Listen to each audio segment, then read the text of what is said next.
Hello again, and welcome back to another episode of Required Reading, where we're continuing our reading of Ghostbusters: The Return. Today, it's Chapter 12. It was a little past 10:30 in the morning when the call came in over the radio. Delta 6 requesting assistance, over. Roger, Delta 6, said the dispatcher. What's your 20? 572 Fifth Avenue, ground floor in the sporting goods store. We've got a... Watch out! There was the sound of a scream, followed immediately by breaking glass. Delta 6, are you all right? Over. I'm here. We're in need of immediate backup. Over. Delta 6, what's your situation? Over. We've got a 10... forget the number. There ain't no numbers for this. Just send the Ghostbusters fast. Negative, Delta 6. All requests for supernatural assistance are to be routed through the mayor's office to Goodraven. Are you in need of supernatural assistance? Over. Whatever. Just get someone over here now, before these spooks kill somebody. Ray had already dropped the scroll he'd been reading. He raced across the parking bay to the ectomobile, and had the engine running before Egon even finished climbing into the car. But before they pulled out, Ray stuck his head out the window to call to Janine and Louis, who were still seated at a table surrounded by books. Keep an ear on the police scanner, he said. If anything else comes up, call us. Right, said Janine. The scanner had been Egon's idea. They'd never needed one before. After all, the police had always just called them directly when they had a problem that fell outside of the jurisdiction of the living. Actually, more often than not, the Ghostbusters received panic calls from victims before the police even knew what was going on. Now that Goodraven was in the picture, though, the Ghostbusters realized that the police wouldn't be calling anymore.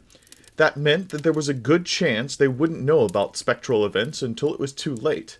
A trip to an electronics store and a swipe of a credit card were all that it took to fix that. Only if all our problems could be fixed this easily, Ray had remarked. Ray started to back up out of the parking bay. As the car moved, Egon held his door open and leaned out. And remember, he called, if any further apparitions manifest here, spray them with your wraith repellent and get out of the building and call you, said Janine. Egon slammed the door just as the ectomobile pulled out of the building. The car peeled away with lights and sirens blaring like the 4th of July. Louis looked around fervently and sprayed some wraith repellent back over his shoulder, just in case. No sooner had Ray and Egon left than the phone started ringing.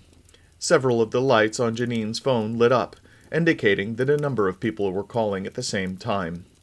Janine had worked for the Ghostbusters long enough to know what to expect.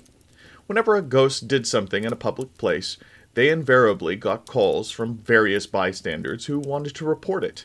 The numbers of calls had risen over the years as cell phones increased in popularity, and more people started carrying them around. Unfortunately, though, the callers almost never wanted to pay for the Ghostbuster services. They simply assumed it was a city-funded organization, like the fire or sanitation departments, rather than a private business. They were just reporting the incidents as good citizens, or more often, because they were in fear for their lives. If some of them were willing to cough up some cash, Janine thought, I might get paid on time one of these days. She picked up the book she had been checking and carried it over to the desk. She continued to skim the pages as she took calls. Ghostbusters, she said to the first caller. Yes, we already heard. The team is on the way. Thank you. One by one, she hit the button for each of the lines on the phone. She spoke absently into the phone as she continued to skim through the book. Ghostbusters, if this is about Fifth Avenue, they're on their way. Thank you. Click. Ghostbusters, if this is about Fifth Avenue, they're on their way. Thank you. Click. Ghostbusters, if this is about Fifth Avenue, they're on their way. Thank you. It took a few minutes for the phone calls to subside. By the time they did, Janine had made it through several more pages of book. But then she turned the next page. Her eyes widened with interest. Hanging up the phone, she read more carefully. Say, here's something, she said. She brought the book back over to show Louis. It isn't another article about tantric sex, is it? Louis asked. No, she said. Look at this. Look at that, Oscar, said Dana. Look, dinosaurs. Dinosaurs. That's right, dinosaurs. Those are skeletons from real dinosaurs. Dinosaurs! Dinosaurs! The two of them had just walked in the main entrance of the Museum of Natural History, and already Oscar's grin reached from ear to ear. Dana suspected it had been more than a little to do with the diorama constructed from full-scale replicas of the dinosaur skeletons which towered above the visitors in the museum lobby. To be honest, Dana had to admit that she was a little awed by the skeletons herself.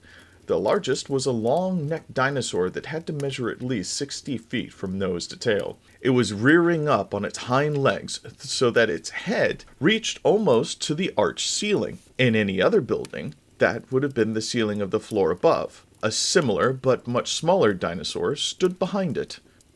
A third dinosaur, which appeared to be a different species than the other two, stood in front of the tall dinosaur, poised for an attack. All in all, it looked as though the tall dinosaur was protecting its young against an attacking predator. Dana smiled. I can identify, she thought. She led Oscar around the display to a corner where an admissions desk stood. She got on the line and checked her watch. It was 10:48. Fortunately, the line was not very long.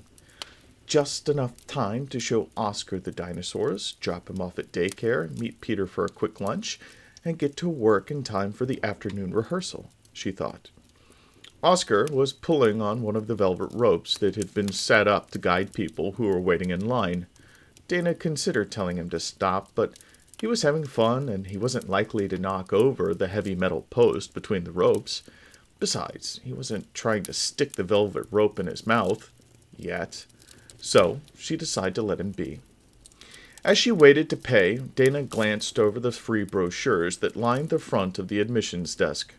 There was a general pamphlet and map for the museum as a whole, as well as more specific pamphlets about special exhibits, the planetarium attached to the museum, and so on. She decided to take one of each and pass them on to Venkman. Not to badger him, although he probably assumed that was her intent, but so that he'd have the information handy whenever he did get the chance to take Oscar. Then on second thought, she took 2 copies of each, one copy to give to Venkman, and one to save for the day when he inevitably lost the first one. Their little talk about responsibility seemed to have made a difference, but she wasn't expecting miracles overnight. "Can I help you?" said a young woman behind the desk.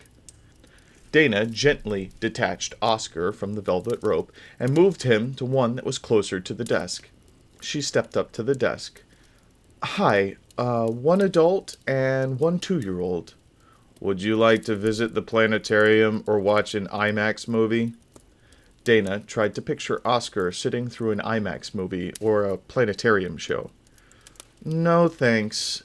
Just the museum.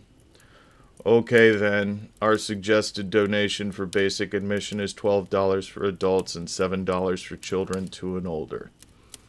Dana thought about it for a minute. The suggested donation seemed kind of steep for what was essentially going to be an hour with her 2-year-old. She wondered how many people paid what they suggested, and how many of them made considerably smaller suggestions of their own.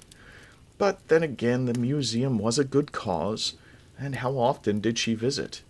She took a $20 bill out of her purse and handed it across the desk. In return, the young woman gave Dana $1 in change and 2 small badges that bore the museum's logo. Dana attached one to her blouse and the other to Oscar's shirt. Oh, she said, can you tell me where we can find the dinosaurs? Upstairs on the 4th floor, said the young woman. Enjoy your visit.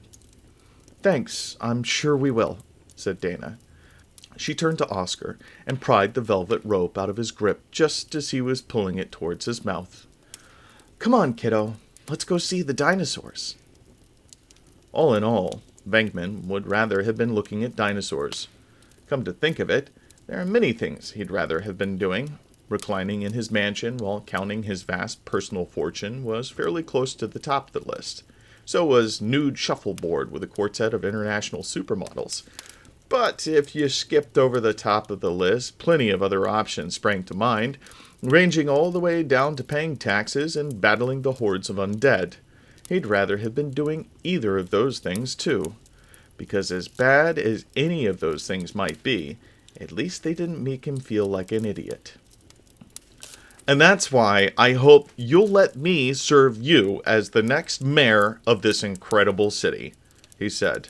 Together, we can carry New York City forward to build a better and brighter future for all of us.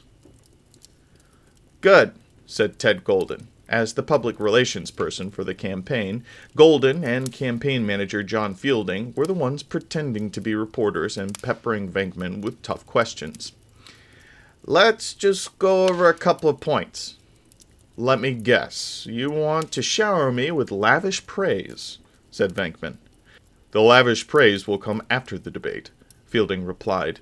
For now, I have a couple of corrections to make on some of your answers. And I've got a few suggestions for presentation, added Golden. Venkman supposed the practice session for the debate was going well enough. Over the past week or so, he'd spent countless hours getting briefed on the issues, even if you only counted the hours when he'd been awake and paying attention. And he'd always been good at thinking on his feet and bluffing his way out of tricky corners. All of the same skills were likely to serve him well during the debate. But the fact remained, of everyone in the room, he was probably the least experienced and the least knowledgeable about politics or the issues. That included Winston, who was sitting off to the side enjoying the show, and probably even included the janitor, who was standing in the corner, emptying a wastebasket. Venkman just hoped that his ignorance and discomfort wouldn't show too much during the real debate. And watch out for saying can. We can do this. We can carry the city forward, Golden was saying. You need to sound more definitive. We will do this. We will carry the city forward. Okay, said Venkman. I can remember that, and I will be taking a break now. He walked over to the far end of the room and collapsed into the chair next to Winston's. Looking good, Peter, said Winston. Venkman leaned his head back against the wall and closed his eyes. You think so? Uh-huh. If I didn't know you, I'd never suspect that you had no clue what you were talking about. Venkman chuckled. Thanks a bunch.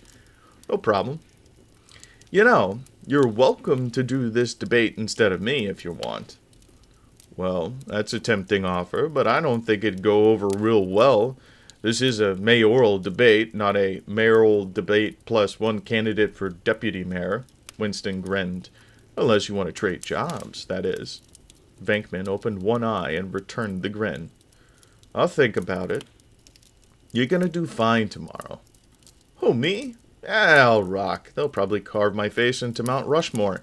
Replace Jefferson or Bush or whoever's up there. Nobody remembers any of them besides Washington and Lincoln anyway. No, really, look, you'll be wearing that earphone thing for Ted to prompt you if you get stuck. But that's not going to happen. You're Mr. Smooth. No one's going to be able to pin you down. Hey, that's Dr. Smooth to you. But thanks. Fielding ambled over to the two candidates and handed Venkman a paper cup of water. We have enough time for one more round before lunch. You ready? Slowly, Venkman rose to his feet and stretched. Sure. Dr. Smooth is in the house. Dr. Smooth? Venkman's only reply was a smirk. He draped an arm around Fielding and started the walk back to the podium. Hey, by the way, how are you guys doing with digging up dirt on that good Raven guy? No dirt yet, said Fielding. In fact, so far we haven't found any information at all, but we're still looking. We should have something in time for the debate tomorrow. I hope so, said Venkman. Wouldn't it be a kick in the pants if he was clean? Whatever else it might have been, the Ghostbusters' arrival wasn't subtle. The ectomobile's siren echoed for blocks as it roared up the street towards the sporting goods store. and its tires squealed as it screeched to a halt behind the police cars that had converged on the scene. Ray and Egon started to assess the situation before they even got out of the car. From outside the building, it wasn't immediately obvious anything supernatural was going on, but it was clear that something was wrong. Half a dozen police officers were watching the store with guns drawn, taking cover behind anything that presented itself. Mailboxes, bus stop shelters, their own cars. The windows and doors of the store were riddled with holes. Some were large and jagged, where parts of the windows had shattered. Others were round, and about an inch or two in diameter, with the cracks in the glass that radiated from the holes in spiderweb patterns. To Ray and Egon, the holes looked too big to be bullets, but then again, conventional weapons weren't exactly their area of expertise. They climbed out of the ectomobile and started towards the police officers. But before they could take more than a single step, one of the officers shouted, "Get down!" There was a crash of breaking glass, and Egon caught a glimpse of something small and white hurtling towards him. Reflexively, he jumped back. The projectile whizzed past his face and shattered against the wall of the building behind them. He and Ray stopped what they were doing and turned to examine the point of impact. Something had splashed against the wall where the projectile hit. What was more impressive, though, was the fact that the wet bricks were sizzling and starting to dissolve. That was enough to convince the pair that the officer had the right idea. They crouched down, making themselves into smaller targets as they stepped over towards the wall. Egon reached up and extended a finger to touch the wet spot, but then moved his finger away as he thought better of the idea. Tentatively, he rose partially out of his crouch. He leaned in close and sniffed the wet spot on the wall. "Acid," said Egon. "Golf balls," said Ray. "I beg your pardon?" "Golf balls. Another urban legend. Supposedly, if you unwind the elastic cord inside a golf ball, there's a small rubber ball full of acid at the center. That's how the story goes, anyhow." "But it's not real." "Nope."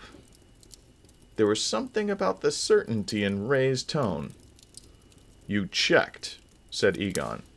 "Where else is a 10-year-old supposed to get his hands on acid?" "I used to use mail-order chemical companies." "I was 13 by the time I thought of that." Ray tapped him on the arm and beckoned him to follow. "Come on, we don't have a lot of time. Let's get to work."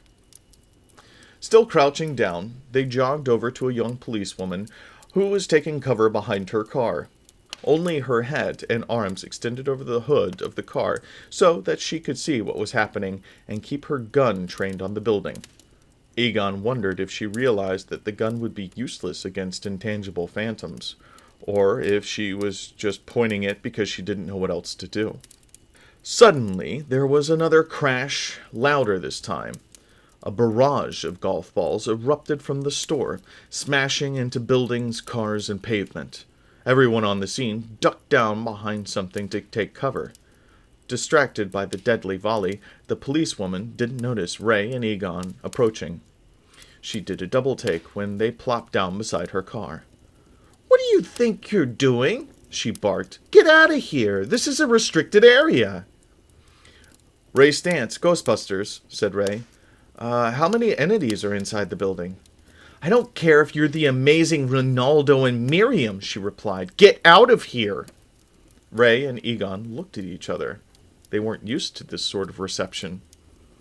"We're scientists," Ray explained.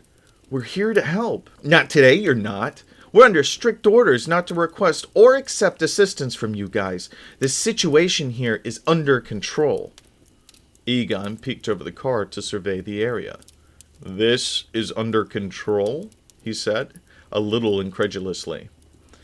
"How are you planning to disperse the presence that's inside that store? Tell it to come out with its appendages in the air?" "We're not going to disperse anything," she said. "He is." Ray and Egon exchanged another look, then rose up to peer over the car.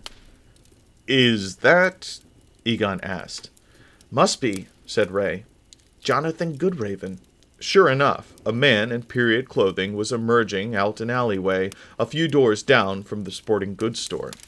Like the Ghostbusters, Goodraven was keeping his substantial frame crouched over, but in his case, it didn't seem to be in a defensive posture. Rather, he was pouring something onto the ground from a box in his hand. Goodraven's other hand held the neck of a large canvas sack that was slung over his shoulder. When the substance in the box ran out, he tossed the empty container on the ground and simply continued with a fresh one from the sack. Just then, a 50-ish police captain joined the Ghostbusters behind their car. "What's going on, Burke?" "These civilians approached me, Captain Poole. I have informed them that we are under orders not to accept their assistance and instructed them to leave the area." "She's right, fellas," the captain said. "The order was announced during the morning's roll call at every precinct in the city." "But that's insane, Captain," Egon protested. "We're fully trained to—" Poole held up a hand. "I know. I was there when you guys took out that marshmallow thing a few years back.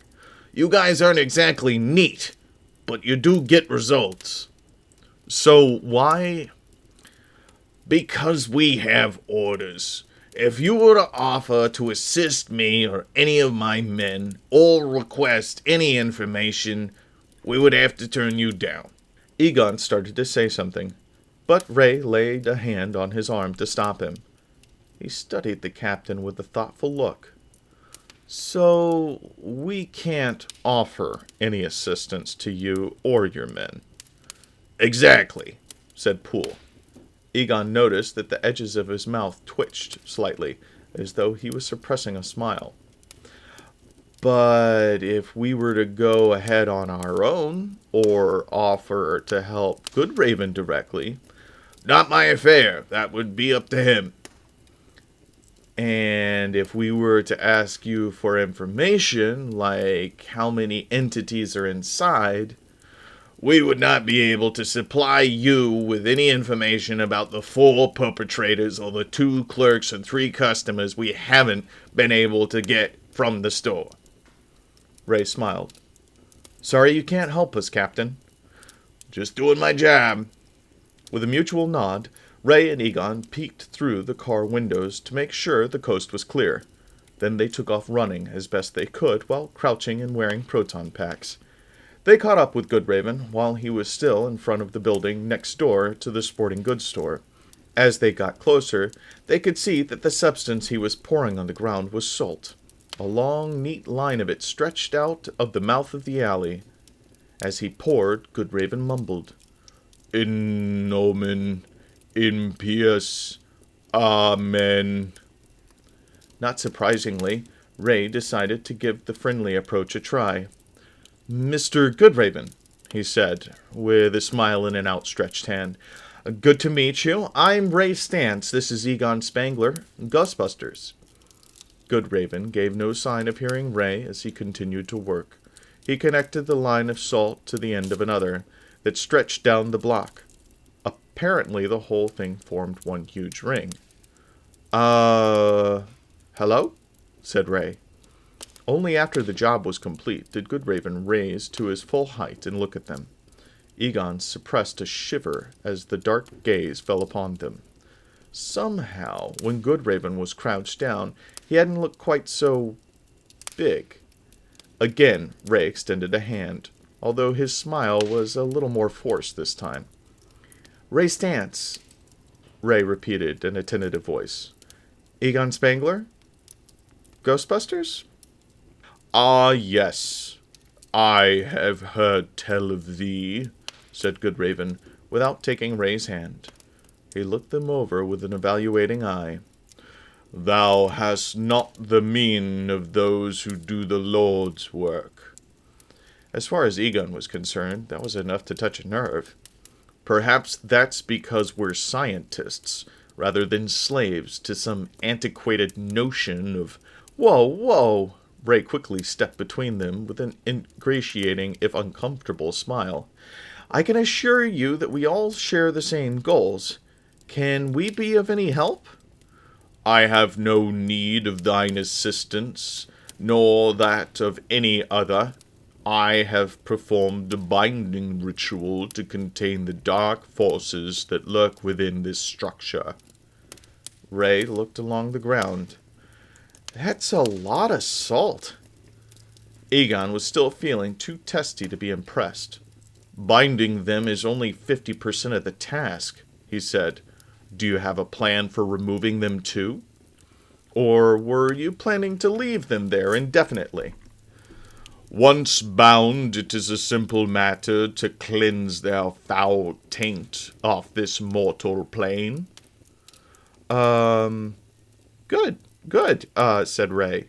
Mind if we observe your technique? Do as thy will. Without so much as a further glance in their direction, Goodraven walked along the outside of the ring of salt until he stood directly in front of the sporting goods store.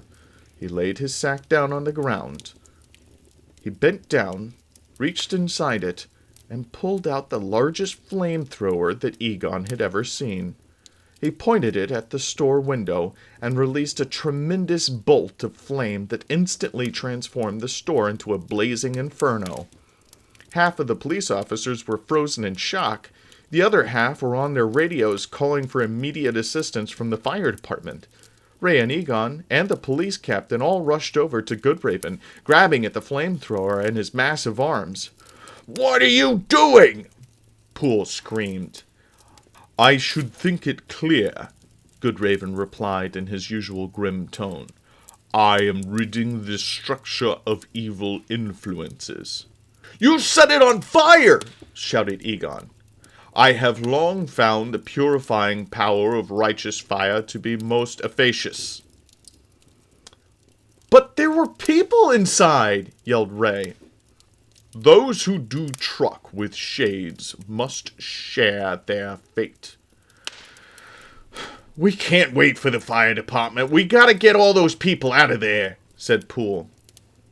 "Well, there are ghosts with acid golf clubs in there," said Ray. "Even if your people find the hostages, you'll never make it out in time. Not without help." The captain only paused for a second. "All right," he called to the surrounding officers. "I need 2 volunteers to go in with me and the Ghostbusters." The young policewoman, Burke, ran forward along with an equally young male officer. "Good work," Poole told them.